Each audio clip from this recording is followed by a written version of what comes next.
Welcome again, everyone, to the fourth and final webinar in the series Reformulating the Food Environment. This morning, we're going to be focusing on fats with a special emphasis on trans fats. My name is Dr. Kwesi Marshall. I'm the chairman of the National Food Industry Task Force. I'm also a lecturer at the Caribbean Institute for Health Research, CARE, at the University of the West Indies, Mona, Jamaica. Now, I'm going to start off by sharing my screen with a very, very brief presentation, giving you the backdrop to this morning's proceedings. So before I go any further, I'd like to send my thanks to the following: the Heart Foundation of Jamaica, the Ministry of Health and Wellness Jamaica, the Caribbean Institute for Health Research, the Caribbean Public Health Agency, the National Food Industry Task Force, the Scientific Research Council, and the University of Technology. So those are all of the partners for this webinar series.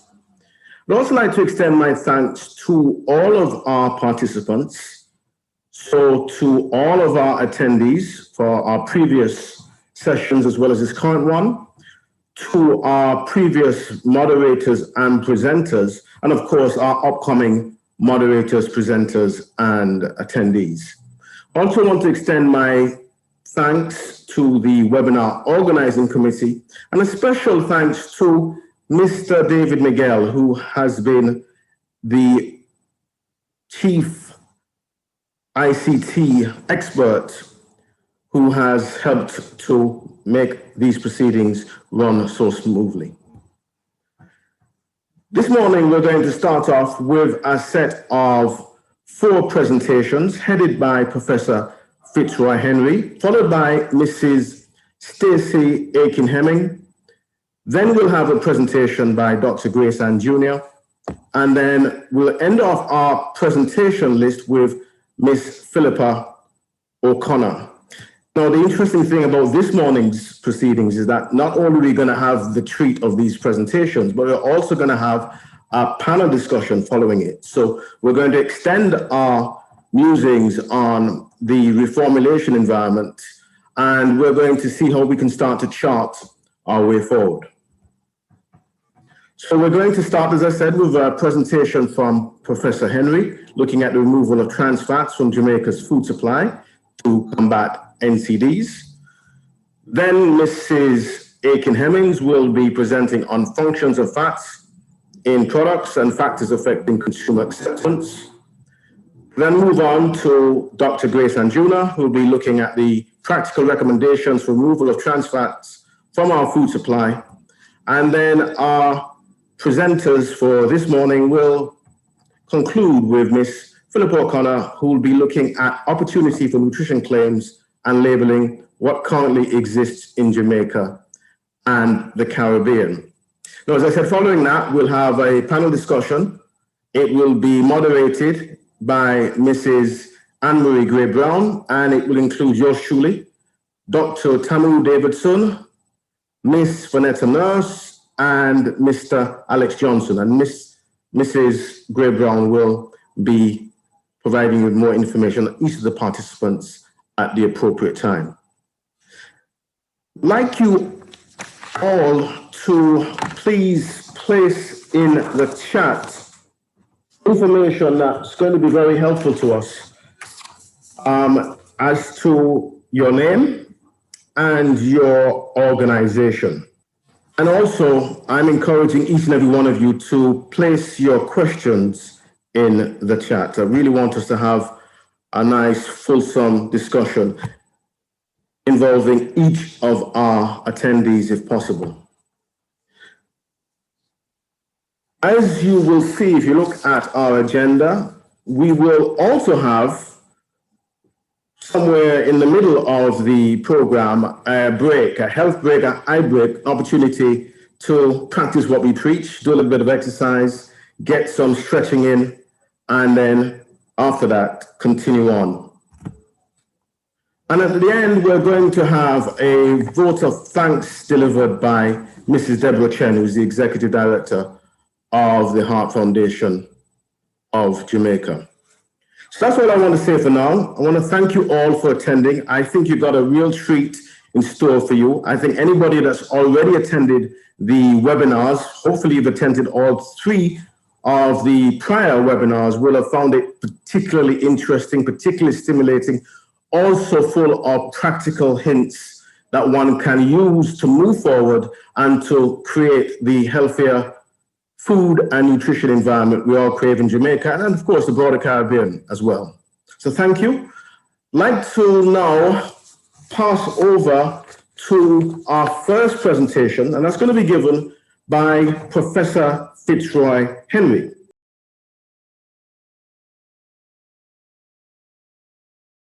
Let me move on to our next presenter and presentation. Again, it's a pleasure to introduce Mrs. Stacey Ann Aiken-Hemming. Now, Stacey is a nutritionist trained in culinary arts and holds master's degrees in nutrition and hospitality and tourism management from the University of the West Indies. She's also a certified holistic health coach. She's worked with the Carib Institute for Health Research at the University of the West Indies in Jamaica, where she coordinated and supervised collaborative studies in childhood obesity prevention and a global food database. Ms. Aiken-Hemming lectures on nutrition as she is passionate about promoting healthful lifestyles and improving dietary behaviors among Jamaicans. She engages in individual nutrition counseling, corporate talks, and public outreach through the media and various community and advocacy groups. So again, it's my pleasure to welcome Mrs. Stacey Ann Aiken-Hemming. Thank you, Dr. Marshall. And thank you, everyone. Thank you for the participants and the organizers of this very important seminar. I'm just going to get straight to it. I'm just going to share my screen here. This morning, I will be speaking about the function of fats in products and factors affecting consumer acceptance of these products. So just to overview quickly, I don't have to define fats as Professor Henry did that so well, but I'm going to look at the types of fats and go into the functions of fat in foods and the factors that affect the consumer acceptance of reduced fat foods. As we know, dietary fats play a very important role in the body. They are a concentrated source of energy, carrying 9 calories per gram, regardless of the type of fat. And as we know, as Dr. Henry pointed out, it plays a very important role as a precursor for hormones, bile salts. It also cushions the body, protects vital organs, and is a structural component of cells. And the brain, as he mentioned, is mostly fats, and it's important to neural development. Now, fats are lipids as well as waxes and sterols. And this is just to give you an idea of the structure of the fat. Here we have the glycerol and free fatty acids, and it forms a triglyceride or triglycerols, which are fats. Fats are from sources from plants and from animals, seed, nuts, and fruits, from animals, meat, eggs, fish, and milk. And types of fat: saturated fat, the monounsaturated fat, your MUFAs and the PUFAs, which are the healthy fats as we claim to have them, and our trans fats. Now, the chemical structure of fats, I wanted to look at it because the form follows, or the function follows the form. Saturated fats tend to be solid. They have no double bonds. And as you can see, unsaturated fats, the monos have 1 double bond of carbon, and the polyunsaturated fats have more than one, many double bonds of carbon. And the trans fats, now in a process of industrialization, it's an industrialization process where trans fat has been formed from unsaturated fats through the process of hydrogenation. Now, saturated fats, as Dr. Henry mentioned, mostly solid at room temperature, and overconsumption increases the risk of disease. And the sources, as we mentioned, coconut oil, palm oil, lard and tallow, and in dairy products, butter as well. And for monounsaturated fats, they lower the risk of heart disease, liquid at room temperature, and good ones are from olive oil, canola oil, avocado, nuts and seeds, as well as other oils. Polyunsaturated fats, essential ones are the omega-3s and the omega-6. These the bodies cannot make, so we have to get these from our foods. And this also lowers the risk of heart disease. Oily fish such as salmon and herring, plant oils such as flaxseed oil, corn oil, and sunflower oil are good sources of these. Now, trans fat is what we're really going to be focused on today, and some of which are naturally occurring, very, very small amounts. It's produced by the gut of ruminant animals, so it's found in very small quantities in meats and dairy, but the artificial ones are what is most prevalent and of most concern. And as I mentioned, it's formed through a process of hydrogenation, and it's a partially hydrogenated oils that have the trans fat component. And of course, as we know, it was declared unsafe by the FDA in 2015. And the sources, as was mentioned before, fried chicken, French fries, donuts, pastries, especially store-bought frozen pie shells, cookies and cakes, frostings, pizza, crackers, margarine. Some of the surprising sources are coffee creamer, microwave popcorn, and also ice cream. Now, why was hydrogenated oils brought onto the market in the first place? Well, it was invented in the late 1800s, and it was introduced by Procter & Gamble to the market in 1911 as Crisco. And it became popular after the Great Depression and after the World War, where butter and lard became expensive and scarce. And so this was said to be a very reliable and cheap, inexpensive to produce alternative to the butter and the lard. And they found that it obtained the cooking properties of the solid fats. So it gave a desirable texture to food. It had a long shelf life. It was easy to use. And also for frying, it can be used over and over and over again, which is not a good thing for us. But that's why it became so popular. Now, fats are an important ingredient in food manufactured process, but especially for chocolate, for baked products, and in ice cream. Now, in chocolate, it lends to the fluidity of the product, the plasticity, the snap and the gloss of the product, and the flavor of the product. In bread, it improves the gas retention, which lends to the desirable texture of the final product. It's good with the lubrication and the aeration.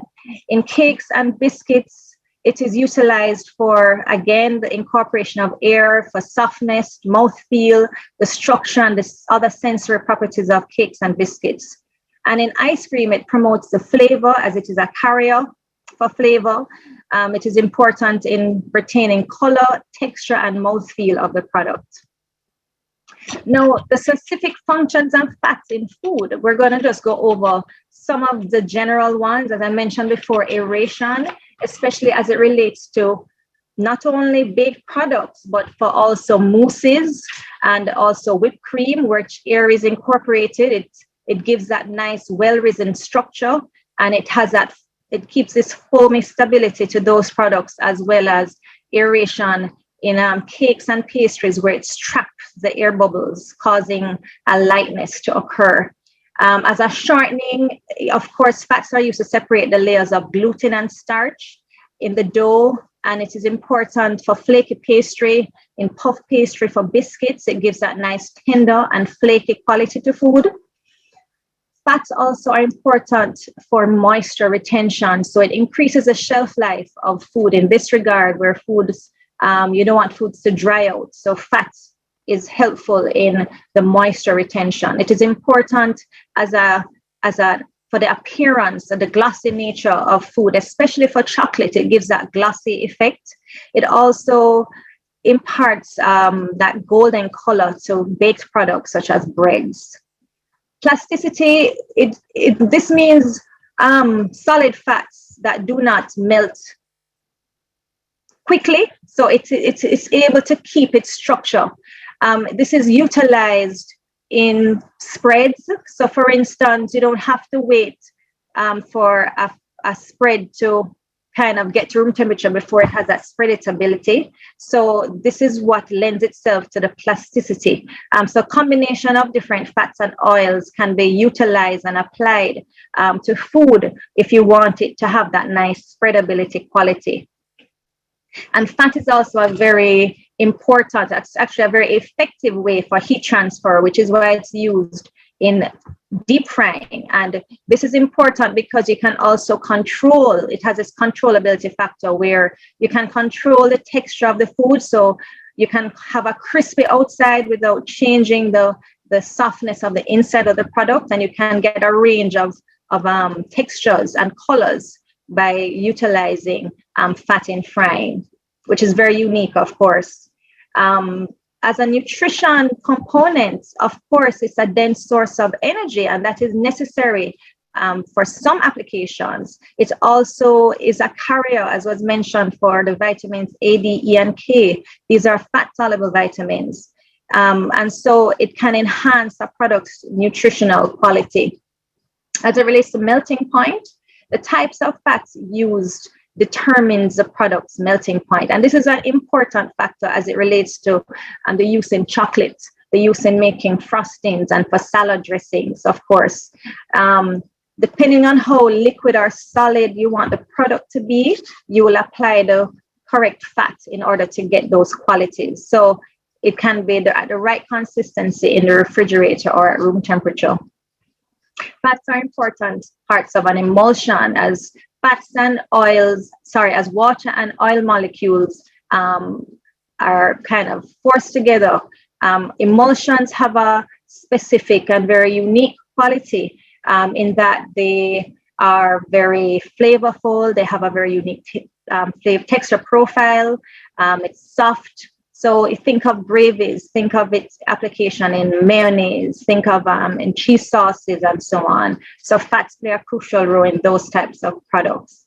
And as a flavor carrier, fat is an important carrier of flavor, an important preserver of flavor. It is also an important infuser of flavor. So you have infused oils that can be utilized, such as garlic oil, olive oil can be infused with various flavors. And some compounds are only carried through fats. So some flavor components can only be realized through its carrier in a fat. In addition, fats have its own specific characteristics. So for instance, the fats as it relates to lard or lamb fat or beef fat have very specific taste. So in our use of, well, I'm not sure how much they use it now, but in our beef patties, in our crust, we used to use what we call sweat, and that really gave the product a very interesting flavor quality. Fat is also an important lubricator, as I mentioned. This feeling of softness and creaminess and tenderness, thickness associated with foods can only be received sometimes with the use of fats. And the way that the fat coats the tongue is very important. So mouthfeel comes to mind, and that's a very unique characteristic of fat.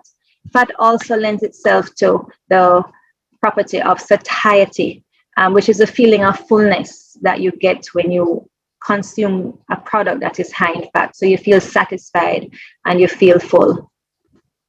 Now, why do humans like fats? Well, as we saw in our previous examples, it contributes to a range of sensory and quality properties in products. It's very unique to it has physical and textural and olfactory factors. So, the interesting play that it has with the nasal and oral cavity. And there is a strong link between fat content, palatability, satiety, and energy density, as seen in Dr. Henry's presentation. A lot of the feel-good foods, the junk foods, unfortunately, sugar, salt, and fat goes together, and that is the link to, or that is the cause of our health concerns right now. It's very rewarding. It has an interesting, rewarding post-ingestive effect, and it induces the feeling of fullness and well-being that I mentioned before. it is perceived by a variety of sensory mechanisms. So it relates to texture, color, it relates to our appearance of foods. And so we have an innate preference for fat. Aroma, texture, color, taste, and the mouthfeel of foods are influenced by its fat content. So fats play a very critical role, but we can modify our foods or reformulate our foods using other ingredients to get those same sensory characteristics. Now, looking at the food acceptance, we know that there are many characteristics or many factors that affect the acceptance of foods. The sensory characteristics that I just spoke about, and that general desire for people to enjoy their food. People choose food or accept food because of its convenience, because of its cost, because of the nutrition that it requires to fulfill. And there's also consumer attributes. So the knowledge of the consumer, the expectation of the consumer, the habits of the consumer, these also play a role in how well the consumer will accept a food product. As I mentioned before, which can't be over-mentioned, sensory properties of fat contribute to the overall consumer acceptance. This in itself poses a challenge to the food industry in ways on which to reduce the fat content of food. Consumers generally associate reduced fat foods with an inferior sensory properties, and this is from a British study in 2050. This is a general feel, although things are changing because a 2020 survey showed that 1 in 3 people actually sought out low-fat food, especially dairy, and this is a result of the consumers' awareness of the health risks associated with the fat found in food. So even though perceptions around the fat in terms of its sensory qualities were low, there are some sectors of the population that actually seek out low fat or reduced fat foods. Now, the perceptions of the healthiness of the fat-based food type affects also the acceptability of the food. And we found that people under 45, the young people, they generally are not fazed by health. So they are less concerned about their health, while the college-educated persons over 65 years old, those are the ones that are more educated, they're older, they have more money to spend as well. These are the type of individuals who seek out low-fat or reduced-fat foods. Product information also was shown to play an important role in product acceptability, and a study in 2000 really investigated different types of product information placed on food packages. So they looked at reduced fat labels, they looked at information about the quality of the food, and they looked at products labeled regular fat. And so they wanted to find out how were people accepting these foods based on the information that was found on the label. And for frankfurters and bologna, which is what they looked at, they found that the acceptance of the food didn't matter. The information of the food actually increased the acceptance of the food. So people sought out reduced fat frankfurters and reduced fat bologna. And also for spreads, the foods that were labeled reduced fat, for these foods, the pleasantness actually for these foods were increased. And also for chocolate and for yogurt, the acceptance of the foods was not affected by the fat content or the taste of the food. So I think because people want to eat chocolate because of the nature of chocolate being a luxury food, I don't think that they were affected by the information, whether it's a low-fat food. It probably was a deterrent. In some other studies found that that labeling actually was a deterrent because of how the chocolate was perceived as a lower sensory, having a lower sensory quality. This study found that reduced fat food were best accepted by females, and they were best accepted by older adults and those that were concerned by their health, similarly to the other study. Now, fat replacers are used in bakery products, and this study looked at different fat replacers, and it found that ideal fat replacers were for different foods. And so what they did was reduce the fat in foods by replacing it with some other ingredients. So for biscuits, they used a combination of polydextrose and guar gum, and it was acceptable. The sensory perception was not affected. For cake, oligels was used, and it was a full replacement. So oleogels were used, fat was removed, and these gels were used in cakes. And for that experiment, there was full acceptance.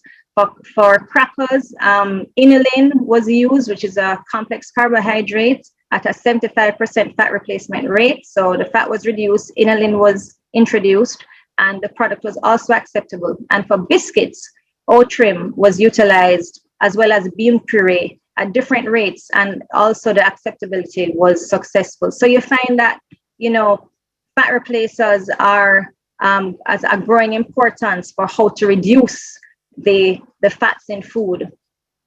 Okay.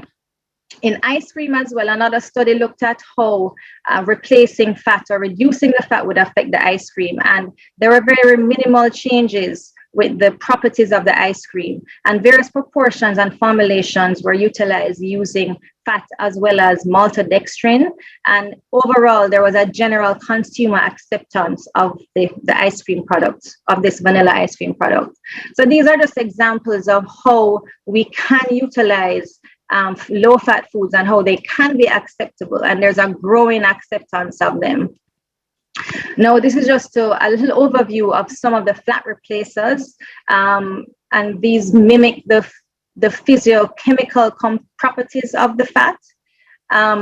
They're carbohydrate-based replacers, and they're made from corn and cereals. Examples are gelatin, dextrins, and gums, as we saw, guar gum and so on, and modified dietary fibers like the inulin. There's protein-based fat replacers, which is modified protein, which is egg white or either whey that is used. And so products have been actually made by the food technology industry, such as Simply's, which have been used as a fat replacer. And there are also fat-based replacers, such as different oils. We have something called alistair, which hasn't gotten favorable reviews on the market, but there are other fat-based replacers that are based on vegetable oils.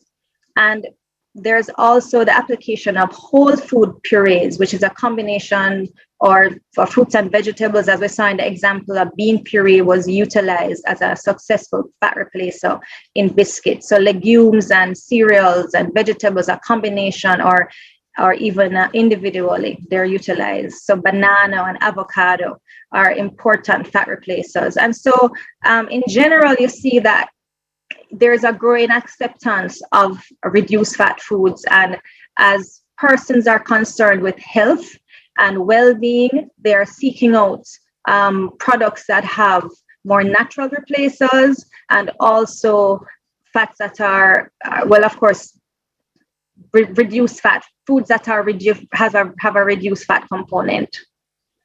So in conclusion, fat plays an important function in the food processing industry, and reducing trans fat is a strategy to control, well, actually eliminating trans fat is an important strategy to control the effects of the cardiovascular disease on our society. Now, efforts to reduce fat poses a challenge to the industry, but they're overcoming it by utilizing and investigating all of these different replacers. And as consumers are becoming more discerning and informed, they're also seeking out these healthy alternatives. And we found that there is a growing acceptance of reduced fat foods, and fat replacers are a very viable solution. Future research should focus on the physiological efficacy, the safety of the fat replacers. They should be based on intervention studies, and they should continue to explore more novel ways to replace fat in food. So I thank you for listening, and I hope that was very informative. Thank you very much, Stacey, for a detailed presentation. So I see one question in the chat, though, about these replacers. Do they taste the same? So I don't know if Stacey wants to very briefly answer that question. Well, yeah, so as the studies showed that there was acceptability, which means that on a sensory level, there was very little change, especially, of course, it's going to differ based on the food product and based on the formulation and the reformulation that is utilized and the combinations of replacers. But you can have a sensory acceptance of these food products utilizing a good combination, the right combination of fat replacers. Okay, thank you very much, Stacey. I think we can now transition to the next stage of this morning's proceedings. So I think we've been talking about fat. I think we may be feeling a little bit stodgy and a little bit worn down now. So let's see if we can actually raise the temperature, get some blood flowing. We're scheduled now to have a health break with Mr. Robert Donaldson, who's an activity specialist at the Southeast Region Ministry of Health and Wellness. So, Mr. Donaldson. Pleasant morning, everyone. I am Robert Donaldson. I am Regional Physical Activity Specialist assigned to Southeast Regional Health Authority, and I'll be doing a 5-minute physical activity break. All right, so we want to do one step into the right. So 1, 2, 3, 4, 5,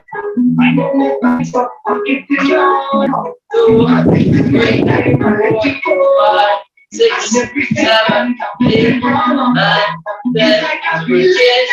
1, 2, 3, 4, 5, 6, 7, 8. Next one on the punch. 1, 2, 3, 4, 5, 6, 7, 8, 9, 10. Alright, we're going forward one. Ready? Let's go. 1, 2, 3, 4, 5, 6, 7, 8, 9, 10. One more. 1, 2, 3, 4, 5, 6, 7, 8, 9, 10. Let's go. 1, 2, 3, 4, 5, 6, 7, 8, 9, 10. So we're going to move the feet now. So we're going to punch. We're going to eye knees. Ready? Spot. 1, 2, 3, 4, 5, 6, 7, 8, 9, 10. 1, 2. 5, 6, 7, 8, 9, 10. Alright, we're gonna kick off. So let's kick them off. Ready? 1, 2, 3, 4, 5, 6, 7, 8, 9, 10. You want the change? So we're going to keep touches. Ready? 1, 2, 3, 4, 5, 6, 7, 8, 9, 10. One more. 1, 2, 3, 4, 5, 6, 7, 8, 9, 10. So put the face back on front. 1, let's take a small break. We're gonna go. Put our hands up. 1, 2, back. Let's go. 3, 4. Take us up. 6, 7, 8, 9,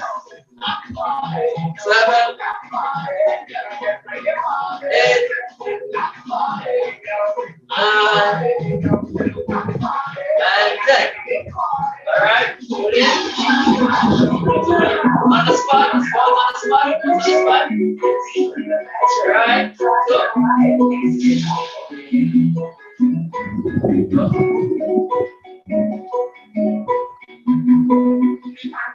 All right, so go back to the feet. Feet shoulder width apart. I'm going 1, 2, 3, 4, 5, 6, 7, 8, 9, 10. One more.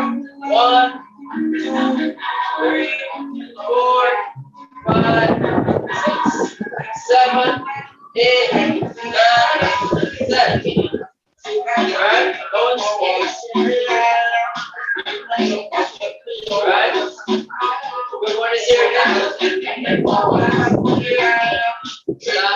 Yeah, that's it.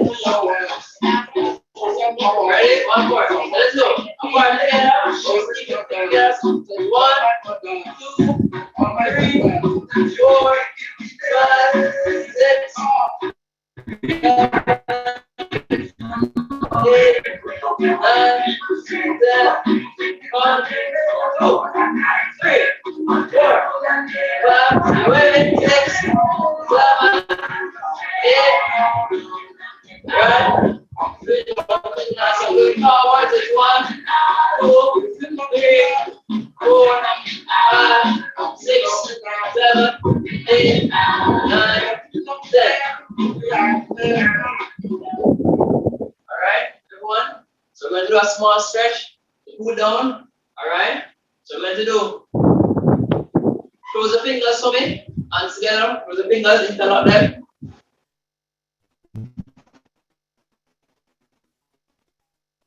Stretch out,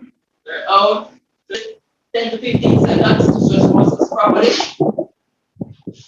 1, 2, 3, 4, 5, 6, 7, 8, 9, 10. All right. So right. So everybody wants to do the stop sign for me. Right hand out, palm facing out. Use the left hand, hold the fingers and pull back. So stretching the muscles in the forearm. Same 10 to 15 seconds, but we're going 10. 1, 2, 3, 4, 5, 6, 7, 8, 9, 10. Left arm, same thing. 1, 2, 3, 4, 5, 6, 7, 8, 9, 10. Now, right hand across the chest, use the left hand, pull at the elbow. 1, 2, 3, 4, 5, 6, 7, 8, 9, 10. So you're stretching the shoulder muscles. Left hand. 1, 2, 3, 4, 5, 6, 7, 8, 9, 10. All right, everyone. Thank you. Thank you, Mr. Donaldson. So that was a very invigorating session. And I especially like the fact that you incorporated a stretch at the end of it so we could wind down. It's always important to do that for exercise. So thank you very much. All right, you're very welcome. Thank you. Okay, everyone, I hope that you enjoyed that. I wish I could as vigorously as Mr. Donaldson, but I didn't do so badly. I'm sure you did. Let me move to our next presenter. And the presenter is Dr. Grace Ann Juna. She's an accomplished and highly experienced food scientist with a PhD in nutrition and over 10 years in food and natural product research and development that began at Roxy's Industry Limited in St. Anne and continues at the Scientific Research Council in Kingston. She's currently a senior member of the food unit research team there. Dr. Juna has trained persons in the development of personal care products, food products, and she has also provided consultative services to individuals and organizations looking to start up or expand their personal care and food businesses. Grace Ann holds a double major Bachelor of Science degree in Chemistry and Food Chemistry and a Master's degree in Natural Products and a doctorate in Nutrition from the University of West Indies, Mona. She has authored several research papers which have been published in both local and international journals. So it's my pleasure to introduce Dr. Grace Ann Jr. Grace Ann. Good morning again. Name is Grace Ann Jr. I'm a research scientist at the Scientific Research Council, and one of my area of expertise is food. So you can find me at the food unit at the Scientific Research Council. So we can recall in previous days us visiting our grandparents, and grandma would say at times that the plummier one was the healthier one, or the looking good one, the one that would appear to be flourishing, healthy, while the one on the smaller side would Grandparents might be asking, what is wrong with you? Are you far away from your kitchen? Are you sick or something like that? Because the perception of being chubby was associated with health. But we will discuss this as we go through the presentation. As stated, we're discussing fats today. So let's continue. As Professor Henry had mentioned and had described what exactly are fats, I'll just briefly go through. And the presenters before I've gone through some of these slides before. So fats are basically carboxylic acid with a hydrocarbon chain, right? And the hydrocarbon chain that they have varies in length and also in terms of their structure. Looking on here, we're seeing the saturated fat as mentioned before because it has no double bond, so it is termed as a saturated fat. If we look further on the one to my right, we are seeing a double bond, and it is referred to as a monounsaturated fat. Looking down further, we see where we have multiple double bonds. Anything more than one, we would term it as a polyunsaturated fat. And these mono or polyunsaturated fat, as mentioned before, are classified as good fats. So it's something that is desired. And they can be present, the saturated fat can be present in our food source, such as our remnants, can be also present in our coconut oil or palm oil and stuff like that. Unsaturated fats are also present in our plant source, or fish, such as salmon, as mentioned before, also is source of our unsaturated fat. And these fats are desired. The unsaturated fats are desired fats, right? They are healthier fats because, as mentioned again, they reduce the LDL, they reduce inflammation. So when your doctor says that basically you have bad cholesterol, that means that you have a high level of LDL, right? If your cholesterol is okay, usually your HDL is in good balance and your LDL is in good balance. So the unsaturated fat helps with the reduction of your LDL, which is sought after. But these fats are unstable and they oxidize easily, right? So over the years, researchers have gone through, and there's a famous research scientist, a German research scientist actually, that came up with the process of hydrogenation, exposing the unsaturated fat to hydrogen gas in the presence of pressure and heat with a catalyst, say nickel, to get different levels of saturation. So we look here on the first image, on the first image, we are noting the unsaturated fat, which is liquid at room temperature. As we go further, we have a partial hydrogenated product being shown here. And as we go further to that, to the right, to my right of that, there is fully hydrogenation being shown. And the more hydrogenation, the more saturation that we get, the firmer the product will become. Upon hydrogenation, however, what we can have occurring is that the hydrogen can be added in a cis or a trans position, right? So when that occurs, we have a kink at times, we have a kink for the cis, we have a kink in the bond. So the bonds are not packed as close together, hence they exist as a liquid as seen here. If it is that they are on opposite end of the plane, then what we have happening now is flatter, so they can stack on each other. So hence what we end up with a solid. And this is something that is sought after, I said before, because of the elasticity, the taste, the yumminess of it. They are more stable, they do not oxidize so easily, so it is something that is desired, they are firmer. So it helps with trade, it helps with production, the food industry, everyone wants it because of all of these nice yummities that they may bring to the table. We may get these hydrogenated products or saturated fats in our French fries, our fried chicken, eating our donuts or pastry that we love so much. And what happens in this process is that the increase in the consumption of these saturated fats and trans fat in particular is that what happened, as mentioned by Professor Henry, is that we have a plaque, we have a buildup within our capillaries. And once we have that buildup, it restricts the smooth flow of blood through the capillaries, exposing the the rise of the non-communicable disease. One of such is our heart disease. While we are here today and discussing the implication of overconsumption of these ingredients, such as, and today we are focusing on fat. So the FDA over the years has gone through and it has realized, this has come to the forefront, and they have realized that saturated fat, in particular trans fat, has implicated a great implication on the health, and rather a negative implication on the health.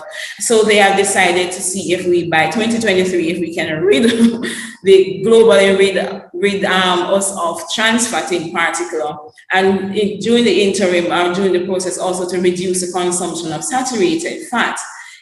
There are healthy alternatives. Persons, Denmark, a country that has done this, they are trans fat free to date. Other countries are work in progress. India, Brazil, work in progress. Turkey has gone a long way in it. And now we are in the Caribbean and we're trying to see how best can we do this. But research have come a long way. So there's no means for us basically to panic today, because resources are there, information is there for us to garner and for us to improve our choices as we go about the reformulation process. So in choosing a fat replacer, one has to consider, is this safe? Are we moving from bad to another bad, or a better bad, if there's such a word to say? We don't want that. So whatever the fat replacer is, it must be safe. It is something that must be available, because we can't be tooting or promoting something that is not readily available to the manufacturers, which basically will come down to the consumers. So it must be available to the manufacturers also. It must be functional. It must basically be, it might not be 100% in terms of contributing all the organoleptic properties, but it must contribute in such a significant portion the different organoleptic properties, such as the taste, the texture, the elasticity, whatever function that the fat usually produce. This replacer must be something that we can go with it using in the industry. It is not something that really takes away from your product and making your product basically getting off the shelf, right? And one other thing also in doing the research over the years, they have noticed that there actually can be produced fat replacers that have lower calories, such as cholesterol that was mentioned before. It is not digested. The gastric enzyme does not digest cholesterol. So as such, it produces 0 kcal. What could be so great than you consuming something so delicious, and at the end of the day, it does not contribute to the caloric intake of an individual. So fat replacers can be placed in two main categories. They can be termed as fat mimic or they are fat substitute.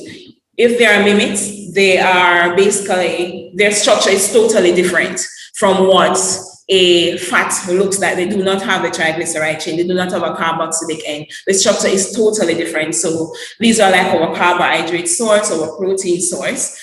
And also we can also have our fat substitute. Now these look like fat, but they are altered in terms of their chemical property, their chains and stuff like that. They have gone through different processes, interesterification, different processes altering the whole hydrogenation process, basically to rid the fat of having the probability of having a trans fat within the whole molecule. So these are fat-based substitutes. And just looking at some examples, such as our carbohydrate source, we have our modified food starch that can be used. We have the maltodextrin also that can be used, or polydextrose also that can be used. And these can be used in our pastry industry, in our baking industry, the baking of our cookies, our cakes, and stuff like that. We can use these. And what they do basically is to provide bulkiness, a jelliness, give you that soft, lusciously feel. The gums also give you that feel when consuming. So one of the things to be mindful of when replacing these carbohydrate source with your fat is to note that because they will absorb, or they need to absorb water to help with the retention of water, the retention of moisture in your product, you will need to basically increase the amount of water that will be in your product. So even though you might be replacing 20% of it of the 20, because it can be utilized 25% to 100%.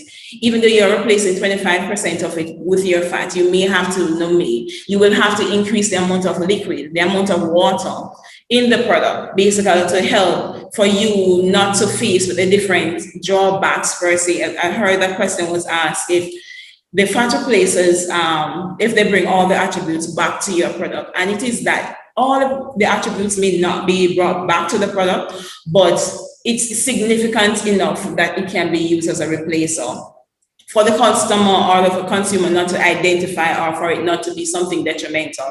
Yes, we will think that, for example, using our maltodextrin or modified food starch in our baked products, the elasticity of the product may be altered, because remember, as our foregoing speaker said, the fat helps with the micelles, it helps with the aeration of the product. It helps also with coating the starch granules and stuff. So the product can be more crispy, give you that chewy, not chewy rather, it's more brittle than a chewy, giving it that rubbery taste. That's some of the reason why we might use the fat.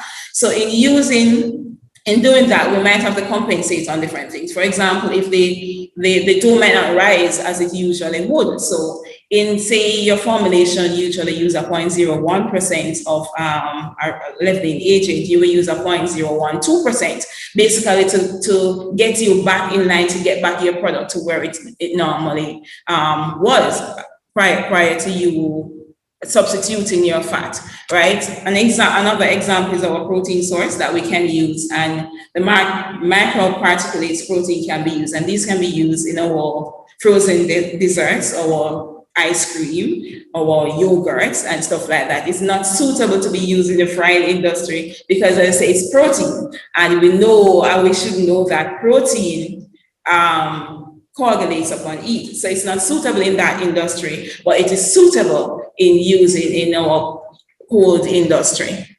Another replacers, these are the fat-based replacers that we can look at, and now we can basically replacing the triglycerides. For example, we can look at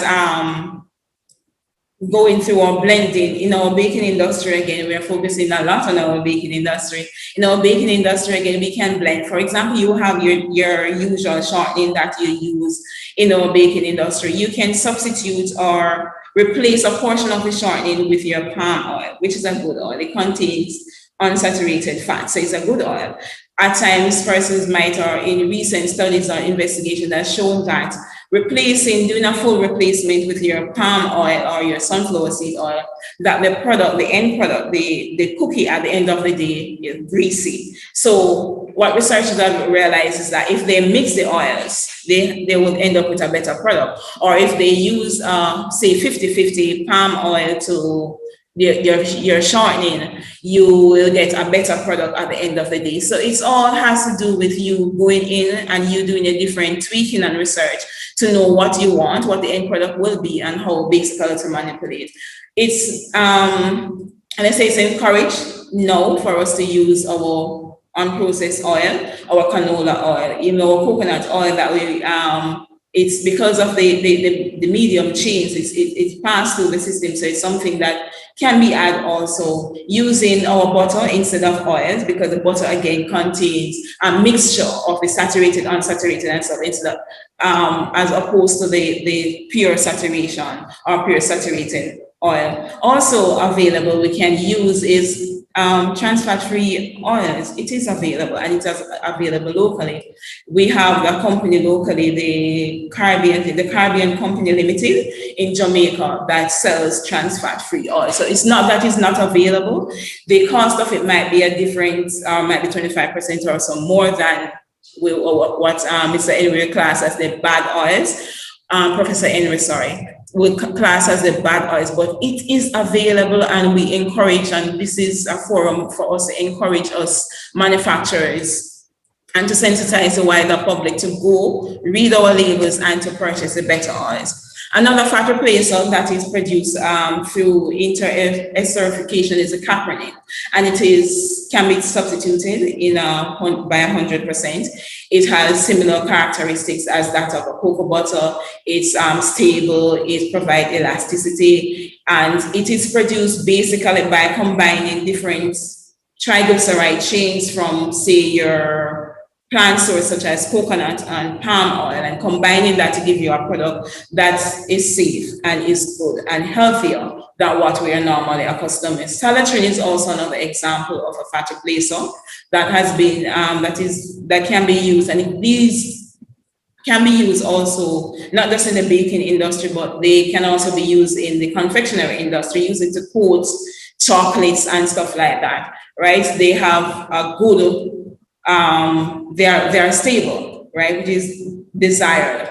They also, and the good thing about salatrin, as I mentioned, it has the caloric value is like 5 kcals as opposed to 9 kcals per gram to consuming fats of other nature, right? So it's specially designed in that way. So you have a reduction in the amount of calories that one will consume. So even though you may be consuming fats, we're not getting 9 kcal per day, which will basically take out 9 out of the 2,000. That is the average amount of kcals per day for an individual. So it reduces the chance of us overindulging over the density of the food. The caloric density of the food will be reduced in the consumption of these, or the utilization of these fat replacers. Another one we look at is the alistair. Alistair has 0 kcal, as I mentioned before. Using the frying, it's very stable. It is used to produce or savory, mostly used for the savory snacks, right? And as I said, for you to indulge in something that is so crispy and nice, and at the end of the day, it does not contribute to your caloric intake. It is something that is demanding, and it's something that has been utilized. It's something that is available and is encouraged for persons to go ahead and to utilize. So let's look at this example quickly. So this is a general recipe, we'll say, and we have the shortening. I would say the shortening is one that is saturated. And for us to make this product healthier, this cookie healthier, we can replace the shortening with butter, right? Or we can replace the shortening, say the shortening, 30% of the shortening can be replaced with something else. Right, so you can replace it with your sunflower seed oil, or you can replace it with your palm oil and stuff, or just simply replace the bad shortening with a shortening that is trans fat free, because trans fat is I will demonize it now or criminalize it. Trans fat here is a killer, right?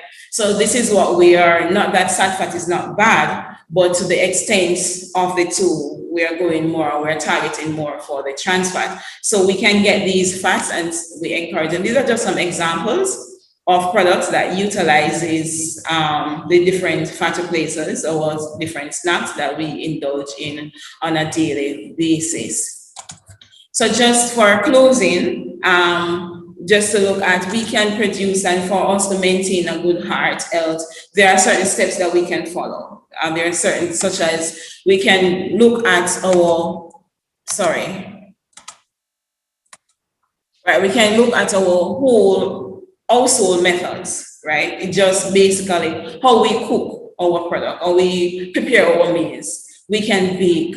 Our ripe plantain can be baked into the fry. We can broil our chicken. We can stew. We can steam stuff. So they're basically reducing the consumption of fat overall, right? Because remember, fat is caloric dense, and if we can reduce that fat is not good, as mentioned before, because it's needed for brain function, it's needed for different nerve function and stuff like that.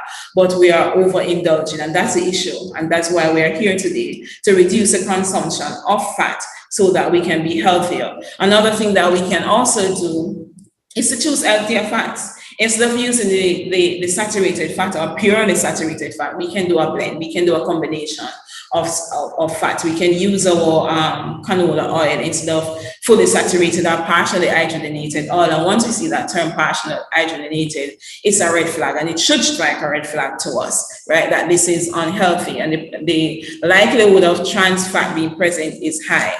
Another thing that we can do is do a total replacement. And as I said, with a total replacement, we will just basically have a trans fat-free oil, use just that, a trans fat-free shortening. We can use that. And another thing we can do is to reduce our consumption of our out of door, I would say, eating, or because we are not sure, and persons at times may, even this forum can testify at times, purchasing our fried chicken or whatever meal at times that is prepared outside. If you have that palate, you will taste at times that the oil that is used in the preparation is a reusable oil. The oil, as we say, is gone bad, it's rancid. And when that is the case, we know that we are ingesting trans fat and we are ingesting stuff that's not good for art. So I'm encouraging us again also to read our labels. Read whenever we see partially hydrogenated trans fat, read our labels so that we can make healthier choices, because the information is there. So it's for us to accept the information that is there. So grandma can now stay and can now appreciate that not because somebody is chubby, that does not spell our health, but somebody with a normal weight can actually, or is actually healthier and can live longer, make healthier decisions, and we can make more memories and we can move along. So that's it for me. Thank you for listening. Thank you, Grace Ann, for a very detailed, very practically based presentation. I know we have some questions in the question and answer. I'm going to hand over to Ms. Morrison. Marshall, I'm actually going to take a few questions that were lingering from the chat. And I'm going to ask and remind all participants, please, if you can put the questions in the Q&A section. So one of the questions that came up very early was specifically for Professor Fitzhenry, if whether or not we should be looking for zero trans fat or no trans fat when we're looking at products. Prof. Henry? I'll input in the meantime while Prof. Henry is trying to forth. Zero trans fat is usually labeled on the nutritional label. There is usually a section that says zero trans fat. But even though some label will say zero trans fat, that does not mean that minute amount of trans fat is not present in the product. We have anything from 0.5 grams or below will be, you can claim the per serving as zero gram trans fat. So it's not that it's not there. What we look on also as a guide to help you with the purchase, as I said, is to look on to see if you have partially hydrogenated oil in the preparation of that product. That will give you some hint as to whether or not trans fat or a trace amount of trans fat will be present in that product. Okay, and while you're on that, a quick question, are there any fat replacers that are risky to our health? That question is coming from Suzanne Muir. Are currently research, there are none to my mind, doing my research, that are risky to our health to date. I think research continues, so we can't just exit and say no. It's a continuous work in progress, but to date, none has been defined as being detrimental to our health, not to my knowledge. Okay, and the next question is from June Holdip. Is trans fat-free oil exported out of Jamaica to other Caribbean countries? If so, what are the brand names, if you know them? Trans fat-free products, I'm not aware of the name, but it's something that can be garnered. As I said, the Caribbean Company Limited is one of the manufacturers of the different fats and trans fat-free oils and fats. And I would assume it's an international company. It's a side arm of Sepron or a sister company of Sepron. I would assume that it is being exported overseas. So, but I can't give you the company name because most of these fats they don't have, it's a company name or something because it's you design it, so you give it a specific name. I can't give you a specific name more than those that have been listed currently. The salad trim and stuff like that. You can look and you can note. And then final question in the Q&A from Dr. Samuels. Should we be promoting jerk as a healthy cooking alternative? For me, that's double. And I would take, thinking of it from a nutritional point of view, a jerk is, I'll consider to be good in one sense, but I would say I always encourage persons not to overindulge, right, in anything that you do, because what happened even with the smoke is another thing, because some of the agents in the smoke, they are carcinogenic, right? So you don't want to be overindulging in having this jerk, and we're having this smoke, which is carcinogenic to our health. So it's trading, as I say, you don't want to trade one and for the other. So you have to strike a balance. I'll not say you can't eat your jerk, but I will not overindulge in having it. Okay. And then last question, any comments from an anonymous attendee? Any comments on changes in the commercial production of margarine? There has been changes in the commercial production of margarine today. As I said, separate number of companies, purity and stuff like that. They have been using shortening that does not have trans fats. So there are changes in the manufacturing sector. Okay, and that's it from the Q&A. Regarding that question about the safety of fat replacers, I think the only one that came up for me in my research was alistair, which tends to cause GI tract issues, and also I think it inhibits it inhibits, I think, the absorption of those fat-soluble vitamins.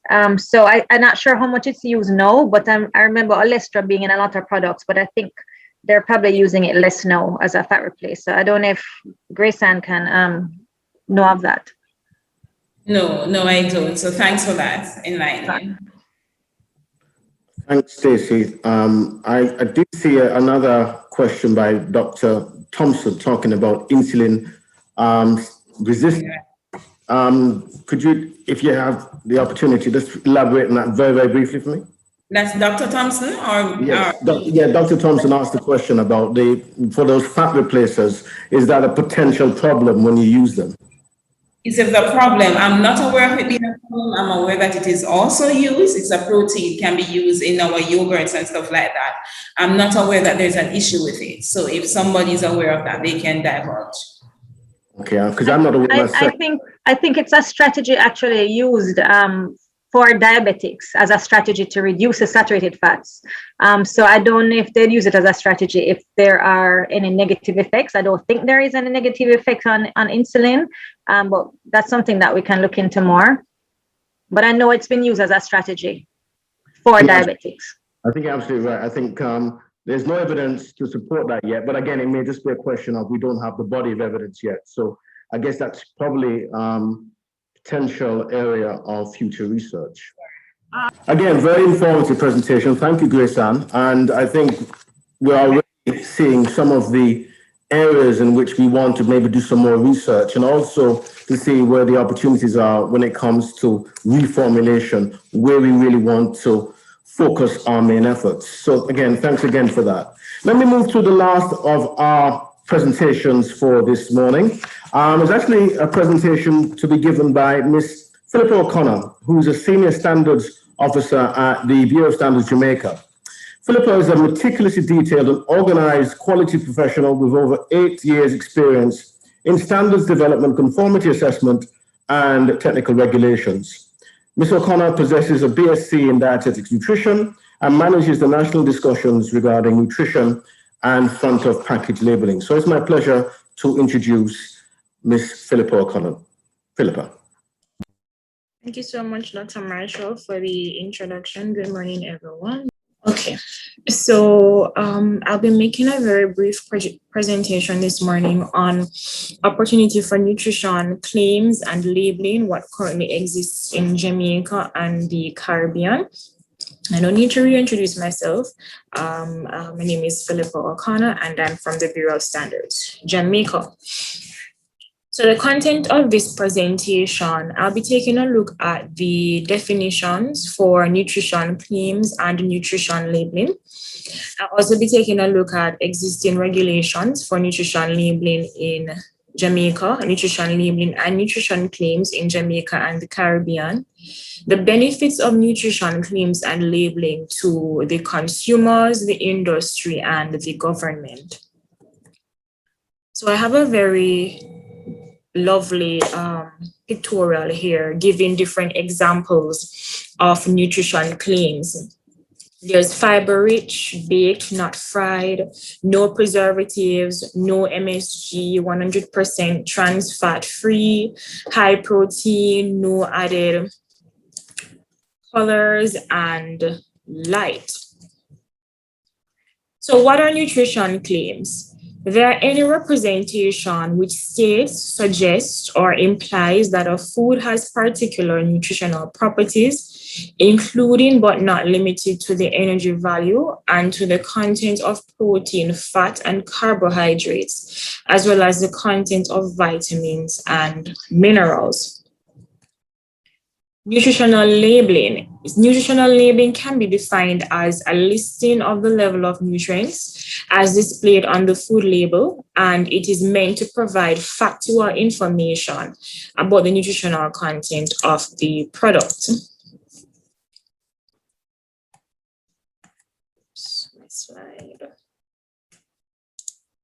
Okay, all right, so having defined what a claim is and what nutritional labels are, we want to take a more granular look at the different types of claims, and they are nutrient content claim, comparative claim, and nutrient function claim.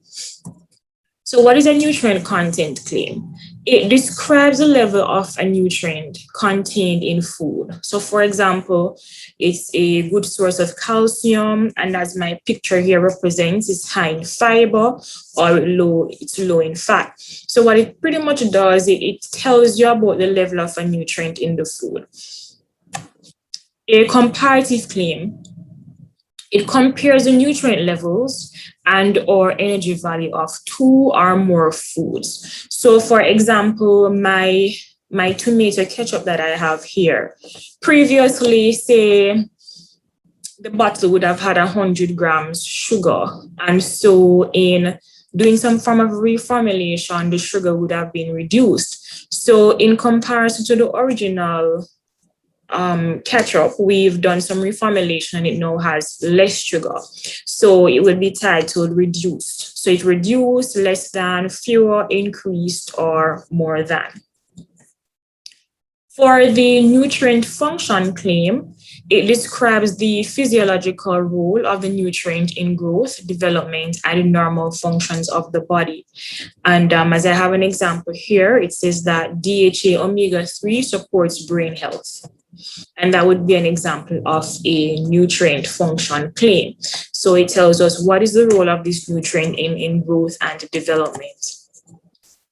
So we've laid the foundation, and we've defined nutrition claims, we've defined nutrition labels, and we've given examples of the different types of claims. Now we want to look at what legislative infrastructure do we have in Jamaica and the Caribbean to support the implementation of nutrition claims and nutrition labeling. So in Jamaica, we have the JSCRS 5 2010, and that's the Jamaican Standard Specification for the Labeling of Prepackaged Foods, and the Food and Nutrition Food Security Policy of 2013.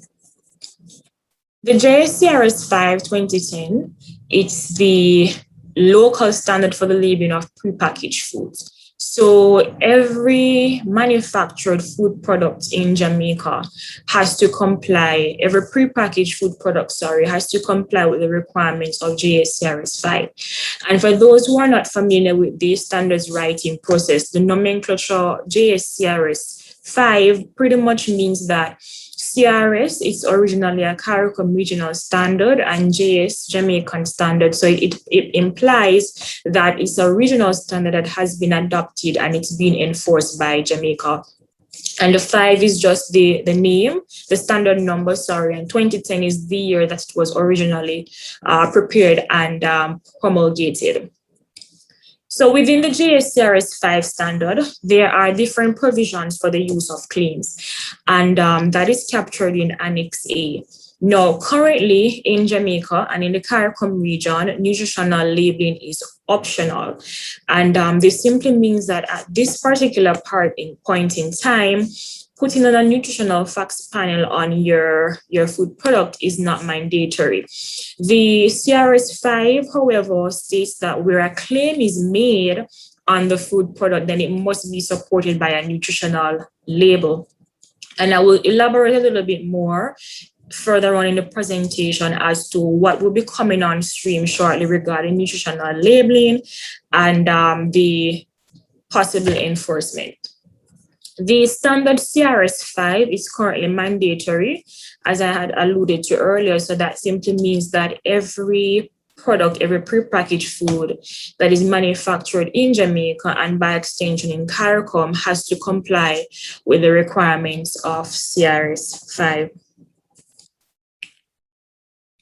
There also exists the Food and Nutrition Food Security Policy 2013, and this document has been developed by the Ministry of Agriculture and Fisheries in collaboration with the Ministry of Health. The policy provides the strategies, actions, and framework within which critical issues of food and nutrition security will be addressed. So, having established what exists that will cater for nutritional labeling and nutrition claims, we want to take a look at those pending regulations that are currently under development. Now, I touched on this in the subsequent slide, the previous slide, sorry, that's nutritional labeling. There's currently a draft being developed by the process is being spearheaded by Jamaica in collaboration with the other member states within CARICOM. And it references the Codex guideline for the use of nutrition claims, and the document is currently under development. Now, having explained earlier that currently within Jamaica and the region, nutritional labeling is voluntary, what we're doing is that collectively in order to align ourselves with the region, the governments within the region's thrust to address the high incidence of NCDs, non-communicable diseases, and to improve the overall nutrition status of the region, the nutritional labeling standard and the CRS5 were posited as two mechanisms to be used within the region based on the commonality that every CARICOM member state uses the CRS5, and within another 2 to 2.5 years, we'll also use the nutritional labeling standard. So our intention is to make the nutritional labeling standard mandatory in Jamaica and in the CARICOM member states. Likewise, the CRS5, which is currently being revised to include the front of package labeling component. And the estimated publication date for the nutritional labeling standard is December 2022. Now, we intend to make this standard applicable to the nutritional labeling of all prepackaged foods. However, it will not address food weighed or measured in or counted into the package in the presence of the purchaser, provided that the nutrition information is provided at the point of sale. It will also not address food intended for export only, which complies with the requirements of standards or laws on labeling of the country to which they are being exported, and it will not apply to front of package labeling. As mentioned earlier, the front of package labeling is being implemented, where rather is being referenced in the CRS5 standard. Related acts to support nutrition labeling and claims are the Standards Act from 1969, and that one is instituted by the Bureau of Standards Jamaica. Likewise, the Processed Food Act of 1959 and the Food and Drug Act, care of the Ministry of Health and Wellness of 1975. So what are the benefits? When we go ahead and we implement nutritional labeling and claims, what would be the benefits for the food industry? What would be the benefits for the consumer and at large the government, whether it be the government of Jamaica or the government within the CARICOM region? For the food industry, this will assist with the production of more nutritious food products. enhance product profile, provide effective communications tool, and increase international trade opportunities. So going up in terms of trade, there are different market access requirements for different markets. So if nutritional labeling is made mandatory, then it will be easier for products to trade with international markets. Because, for example, in the US and Canada and Europe, products have to contain a nutritional facts panel, so it would increase the trade opportunities. In terms of effective communications tool, it will provide a way for manufacturers to provide information to their customers, which would form a way of them communicating the information regarding the contents of the food products to the consumer. It enhances product profile and assists with the production of more nutritious products in terms of enhancing or encouraging product reformulation. For the consumer, it builds confidence, as I mentioned earlier, in terms of forming that effective communication tool. If persons see the facts panel on the product, they might feel a little bit more confident to choose it versus the one that doesn't have, because the information is there, which ultimately will enable them to make more educated food choices. For the government, it supports the government's nutrition education activities to encourage consumers to practice nutrition principles when selecting foods and planning for meals, provides framework for public health policies, and it supports food security. So what are the opportunities then for Jamaica and by extension CARICOM? The implementation of nutrition labeling, and that will be mandatory for both domestic and imported food products. Collaboration between pertinent ministries of government for the execution of nutrition education programs. Provision of incentives to encourage product reformulation.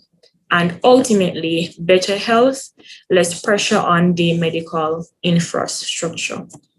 And my presentation was informed, aspects of it was informed by the Codex Standard, that's the guidelines for use of nutrition claims. And that will be the end of my presentation. Thank you so much for your attention. Thanks very much, Philippa. I think we have one question in the chat, which is coming from Professor Samuels. No, I see there's another one, probably. Seem to have lost it, but I think she was talking about, is the trans fat-free oil a vegetable oil? In other words, can it be classed as such? I don't know who wants to respond to that. So I'm going to probably ask Grace to respond to that, if I may. Grace-Ann? Right, trans fat-free oil, it is vegetable oil. The source of it is from the vegetable source. So it is vegetable oil, but it is industrially produced, or we will call it an industrially produced vegetable oil. It is modified, it is processed, it is not in the virgin state as a virgin olive oil or virgin coconut oil or palm oil, whatever it is, but the original source is from the vegetable oil. So we will still class it as vegetable oil, processed. Thank you, Grace-Ann. Okay, let me now move to our last major session for this morning, as edging on to the afternoon. And this is going to be moderated by Miss Annalie Gray-Brown. We're going to have a panel discussion on the way forward. So let me say a little bit about Annalie before handing on to her. So she's a nutritionist and a research assistant at the Caribbean Institute for Health Research, where she supports the Institute in executing nutrition research geared at supporting the health of the Caribbean region. Mrs. Gray-Brown believes that healthy eating should be fun and not forced. She is the holder of a Master of Science in Nutrition, a Bachelor of Science in Dietetics and Nutrition, and certificates in managing and facilitating online instruction, integrative and functional nutrition, and the nutritional management of polycystic ovarian syndrome. Her professional interests include nutrition in public policy and dietary pattern assessment. So it's my pleasure now to pass the baton on, at least temporarily, to Annalie. So Annalie. Okay, thank you, Dr. Marshall. Good morning/afternoon, everyone. So this is the very last activity in our series, and we have a very exciting panel. So let me introduce them to you quickly. We have our chair, Dr. Kwesi Marshall. We have Dr. Tamu Davidson, Ms. Vanetta Nurse, Mr. Alex Johnson, and let me now read a bit about each of our very able panelists. So Dr. Marshall is a lecturer at the Tropical Metabolism Research Unit of the University of the West Indies at CARE. He has conducted studies on biochemical, nutritional, and genetic influences on hypertension, severe acute malnutrition, and sickle cell disease. And he is currently engaged in research in the metabolic underpinnings of cardiovascular disease and cancer. He is the coordinator of the Caribbean Institute for Health Research Master of Science Program in Nutrition, and he's also the lead for the CARE Biospecimen Repository. Dr. Marshall is also the chairman of the National Food Industry Task Force, a food nutrition advisory and advocacy body that reports to the Ministry of Health and Wellness. And he's also the chair of the Nutrition Subcommittee of the newly established Non-Communicable Diseases Committee. Dr. Tamu Davidson, she is the head of the Chronic Disease and Injury Department of Surveillance, Disease Prevention and Control Division at the Caribbean Public Health Research Agency, CARPHA. She has direct responsibility for the oversight of the prevention and control of non-communicable diseases, including mental health, injuries, food security, and nutrition programs in the Caribbean. She graduated from the Ukrainian State Medical University in Kyiv, Ukraine, with a degree in medicine. She later gained a Master of Public Health degree from the Joseph Mayman School of Public Health, Columbia University in the United States in 2003. Since then, she's worked as a medical doctor and public health specialist for a combined 24 years in both urban and rural Jamaica at almost every level of the health system. Ms. Vanetta Nurse, she is the advocacy officer of the Global Health Advocacy Project at the Heart Foundation of Jamaica, where she's involved in sensitization and advocacy activities for obesity prevention and health food policies. And she supports the Jamaica Coalition for Tobacco Control as well. She holds a Master of Public Health, specializing in health education and promotion at the UWI-MONA. And she is currently pursuing a Master of Science degree in Public Health Nutrition at UTEC, Jamaica. She is passionate about improving the health of the Caribbean population through health promotion and policies for the prevention of non-communicable diseases. And she has professional experience in food safety, quality management, health promotion and advocacy, public health nutrition and standards development. And our last panelist, Mr. Alex Johnson. He is a dietetics and nutrition student, president, Association of the Dietitians and Nutrition Students at UTEC. He is also the author and the host of the Dietitian Corner Jamaica page, hosted on Instagram. He is also a Heart Ambassador with the Heart Foundation of Jamaica and is a registered phlebotomist. So you see, we have a very, very distinguished, experienced panel. And so we'll be hearing their perspectives. So they're basically representing academia, government, regulatory bodies, advocacy, and youth. And we're all consumers, so representing consumers as well. So I have a question first for Dr. Marshall. So we're speaking about reformulation. What would you say is a broader context that reformulation plays in supporting a healthier food environment?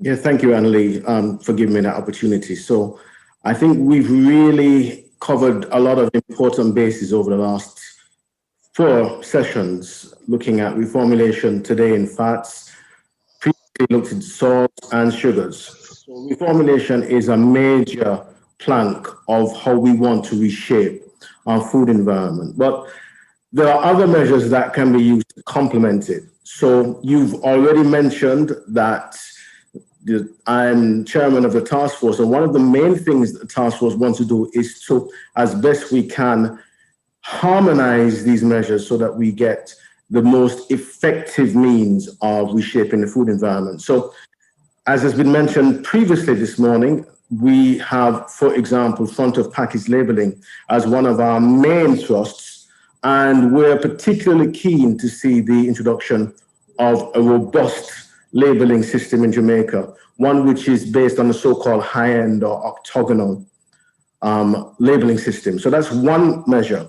We also have the really important task, and I think I saw this mentioned in the chat, of disseminating this information so that not only scientists and food chemists and people in the food and beverage industry, but the average person can understand why it's so important to reformulate foods, why we want to promote that as much as we can, and why we also want to promote those other measures. So again, the package labeling, also ways in which we can restrict the marketing of unhealthy foods and beverages, particularly to vulnerable groups in the population like children and adolescents. So we want to do that. We are making strides, but of course, there are always going to be resistances along the way. And I think, part of the task of the task force is to smooth those areas of resistance so that we can, as rapidly as we possibly can, move to the healthy environments that we need. We really don't have time. This is something that is a clear and present danger when it comes to unhealthy foods in our environment. So we want to use all the measures available to us. So marketing, restricting marketing, particularly to vulnerable groups, front of package labeling, and of course, what has been the focus of the last 4 weeks, product reformulation. Wow, okay, so it's a holistic, comprehensive approach. Okay, thank you, Dr. Marshall. So in a lot of what you said, I heard a lot of regulatory-related influences, a lot of policies. And so I think my next question then is for Dr. Davidson, because in her role as head of one of those departments at the CARFA agency, it seems as though the 6-point policy plan that they have speaks to some of these elements. But for those of us who may not know the details of the plan, perhaps Dr. Davidson could share a bit more about which elements of the plan address reformulation. Hey, thank you. I just want to take a step back and just to really remind us about this 6-point policy package. That is actually part of the Caribbean strategy and has been in place from 2016. We have been working as a region collectively towards addressing childhood obesity and improving the food environment. As mentioned by our former speaker, that reformulation is one aspect of a comprehensive package towards addressing and creating this healthy food environment.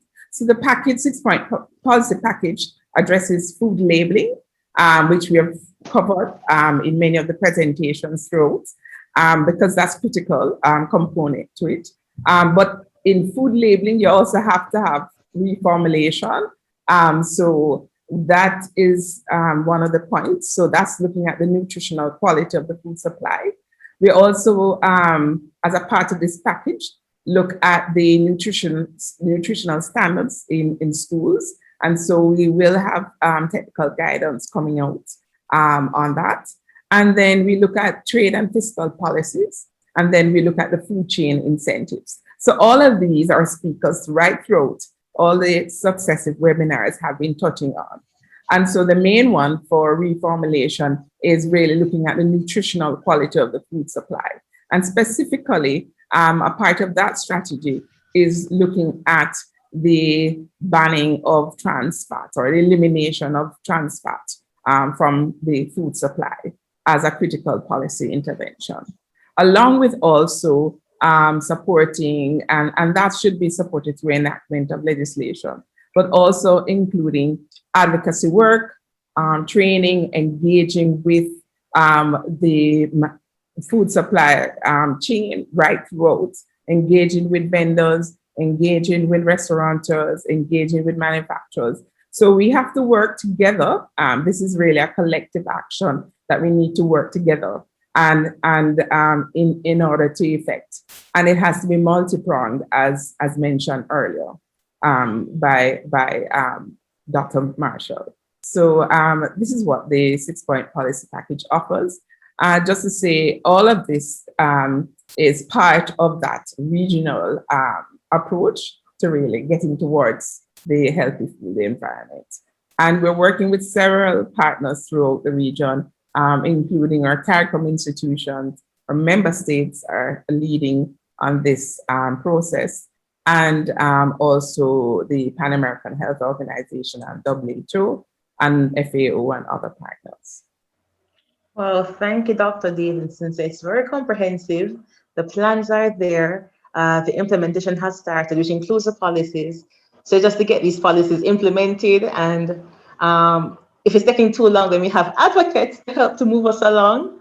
So, my next question is for Ms. Nurse. So, Ms.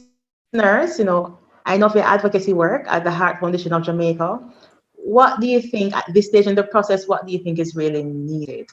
What are the next steps possibly, given the current context? Well, given the current context, I would say that we, of course, need further advocacy in this area. From our perspective, we believe in the whole of society approach to reducing and addressing these NCDs. And we're also extending from a rights-based point of view. So the population has a right to the highest standard of health and nutritious food. And in that, everybody has a responsibility and a role to play. The government, but also the food industry and the consumer. So the food industry plays a critical role in supporting the consumption of healthier foods.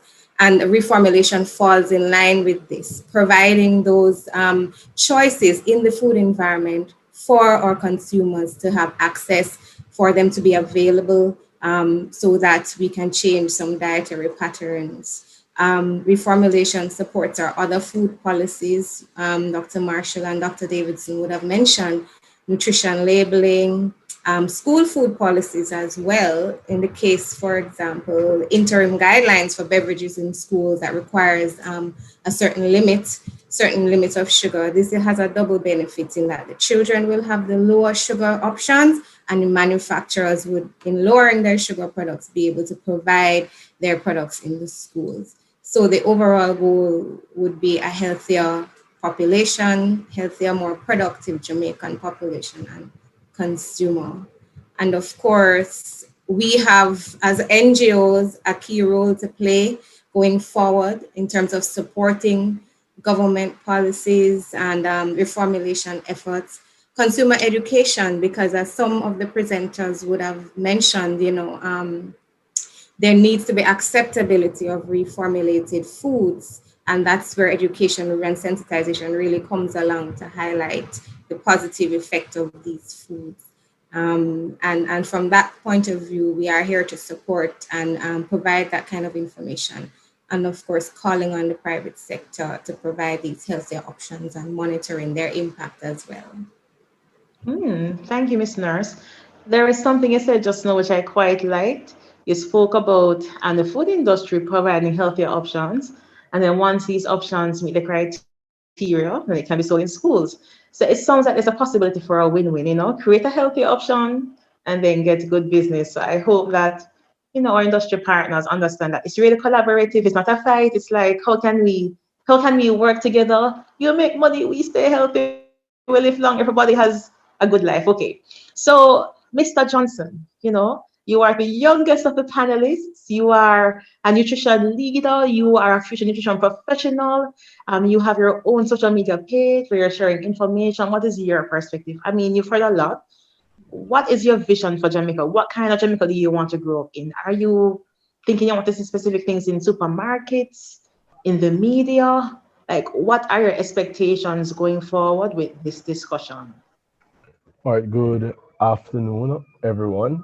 Good afternoon. I have been listening to all the presentations that were being made and all the panelists. I'm just here to support what was said earlier. Going forward, I'm looking to see a healthier Jamaica, not just healthy face-wise, because nowadays for young people, health has become more aesthetics and how I look, and we become gym fanatics and all of that. But the effort and the time that it takes to become healthy, we are not interested in that. So we're more interested in the get quick fix diets and the fitness plans and all of these things that they believe that overnight they can achieve these goals. But for reformulation and front of label packaging and stuff like that, this is more of a long-term benefit for our nation. So we're not just looking on looking good physically, but now we're looking on how is it that I can benefit my children to come, my children's children. Because at the end of the day, if I am diabetic, I am more likely to pass on diabetes to my children. So we're looking on also the genetical and the hereditary side of things. So going forward, I am seeing my vision, and I would want to say my colleagues' vision for Jamaica going forward is not just a face healthy Jamaica, but a healthier Jamaica in the sense of how we eat, our lifestyle practices, and stuff like that. So that's my 2 cents on the topic.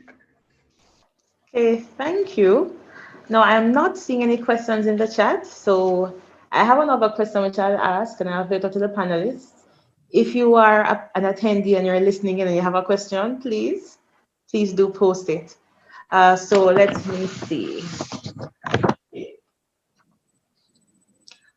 So currently, we are attempting to have front of package labeling. We're attempting to encourage reformulation. What do you think are some of the challenges, and how do you think they can be overcome? So I'm throwing that to any panelist.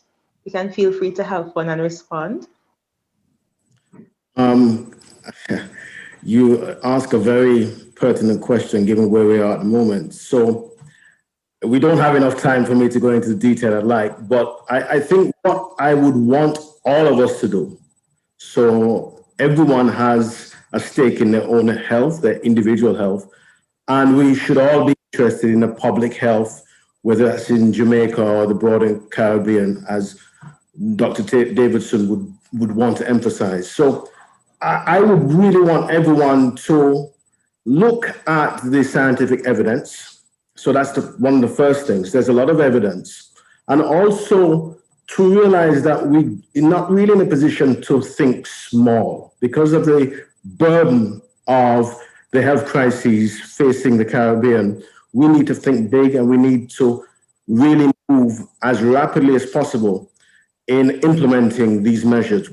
Front of package labeling, whether it's the product reformulation. We know there are challenges, and that's why I think organizations like CARFA, like the Food Industry Task Force, like Health Advocates, like the HFJ, everyone is here available to help, but we need to think big. And I think that's one thing I really want us to emphasize moving out of these webinars, that we have a major crisis, quite frankly, exacerbated by what's happened over the last year with COVID-19. So we haven't got the time to drag our feet. We need to move forward quickly. Okay, thank you. So I have some summary points. I've been taking notes throughout the webinars. So it's clear we have a lot of highly processed foods that are, high in nutrients of concern, sugar, sodium, fat. However, consumers more and more are demanding healthier options, and while there is reformulation happening, sometimes it's not at the level that is actually still healthy enough. So we need to support the food industry with having healthier options. And one way we can do so is to reach out to the Scientific Research Council for support with reformulation. And so different categories of us, all stakeholders will have a role to play. For manufacturers is to develop and renovate products that are healthy options, which means you can have a larger percentage of the portfolio that promotes good health. It's for distributors to identify healthier options for sale on the market, for the government and regulatory agencies to implement and find a way to monitor the programs that can shape a healthy food environment. For the advocates, it's raising and building awareness surrounding the areas for improvement in our food environment. For academics, it's conducting research that describes our food environment and sharing the findings with the relevant stakeholders so they can act on it. And for consumers, it's creating and maintaining a demand for healthier but also cost-effective alternatives. So I think if we all play our part, I know we can move forward in a very wholesome way. So thank you everyone for participating. No questions just yet. So I'll hand over back to Dr. Marshall. Thank you, Annalie, for tremendous panel discussion, and as expected, being extremely gracious and also a very clear moderator. Thank you very much. You're welcome.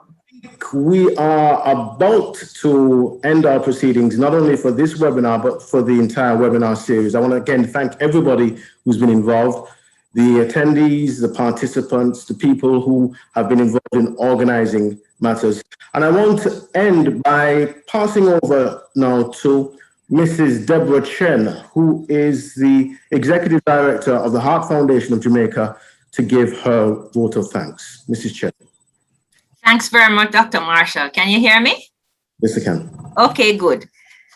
Well, we've come to the end of a very exciting series, front of pack labels and product reformulation, characterized by decreased sugars, fats, and salts loom large in the current discussion of strategies which can be deployed in assisting the reduction of NCDs.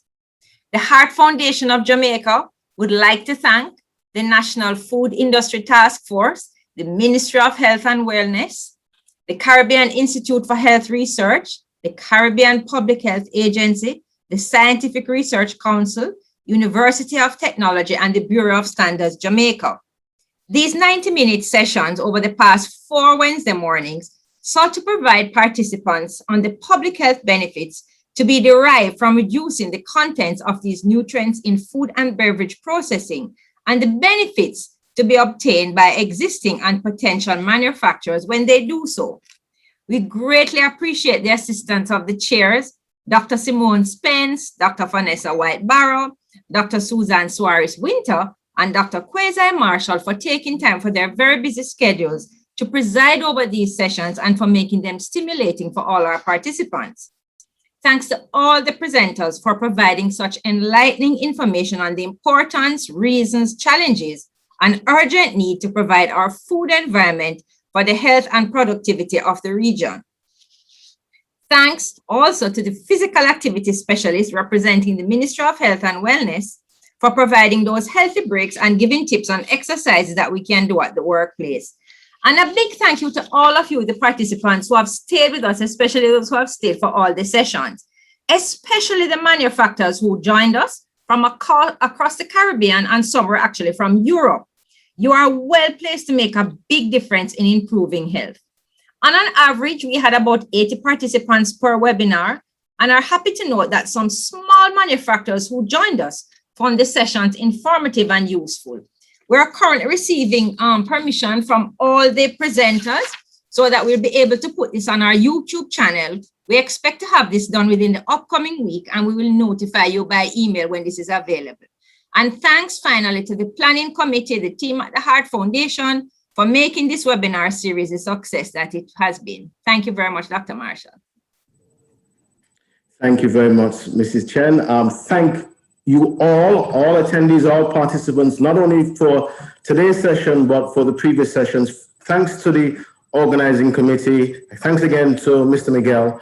And I hope all of you will take these messages and really use them as fruitfully as you possibly can. So in the meantime, I'm going to say not goodbye, but farewell, and hope to see you very, very soon. Bye-bye. Food sweet, but you know what you eat? Me glad the ox cause it not funny. Not funny. Me say help while you're more than money. If no fun, healthy things in on the bag. Put a warning on the front label, not the back. Enough sugar where you add. Put it on the front label. Enough salt where you add. Put it on the front label. Only for fats where you add. Put it on the front label. We no want search for the facts. We want the warning on the front of the pack. We no want a heart attack. We want stay on track. Put it on the front label, not the back. A message from the Heart Foundation of Jamaica, Ministry of Health and Wellness, and partners.